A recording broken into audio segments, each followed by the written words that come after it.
किसान दिवस की शुभ अवसर पे देशवासियों को बहुत बहुत बधाई। साथ ही किसानों को भी शुभकामनाएं। देश के भूतपूर्व प्रधानमंत्री स्वर्गीय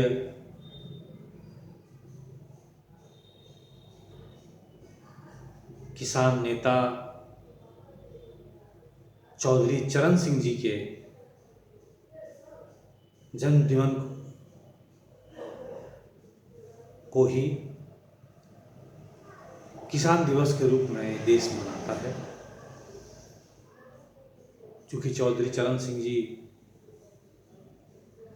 किसान थे, किसानी करते थे और वहाँ से वो इस देश के प्रधानमंत्री की कुर्सी तक पहुँचे। तो किसान देश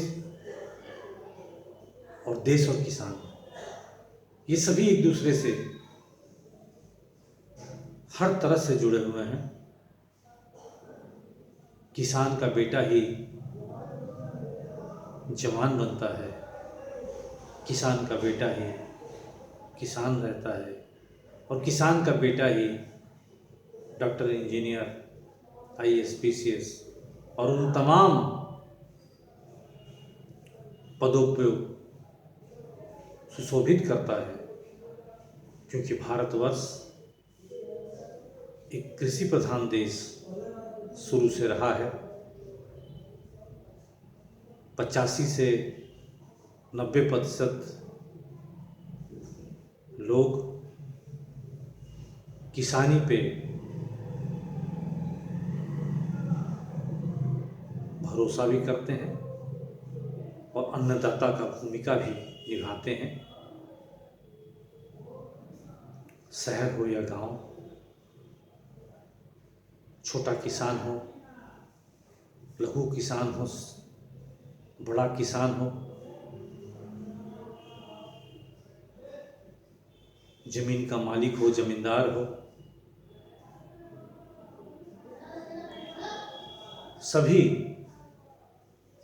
किसानी से डायरेक्ट जुड़े हुए हैं, खेत खलिहानों से डायरेक्ट जुड़े हुए हैं।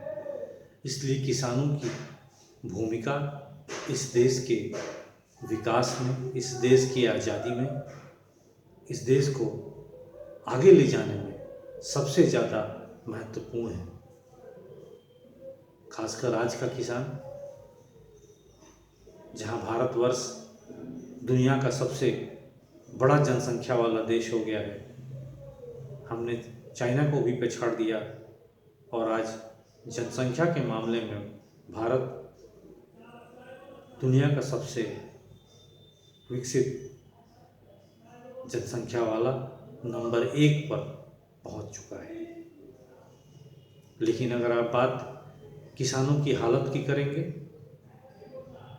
तो वो हालत ठीक नहीं है। आज हर 1 साल बाद, 1.5 साल बाद, 2 साल बाद किसानों को अपने अधिकार के लिए लड़ना पड़ता है।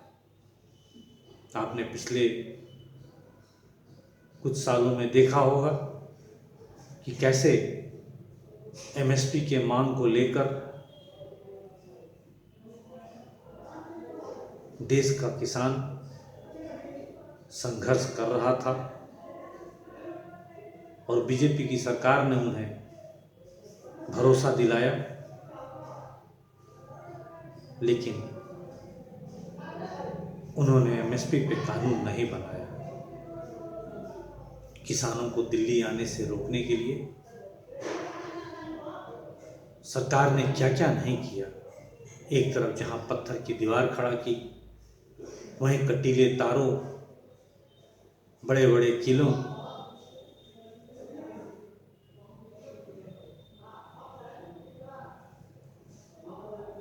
और पत्थरों का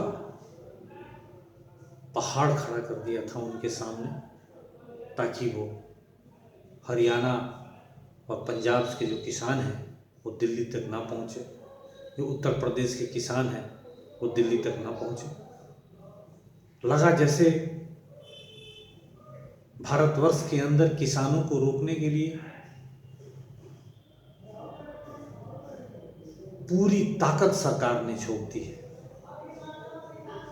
जब आप अन्नदाता को उसका वाजिब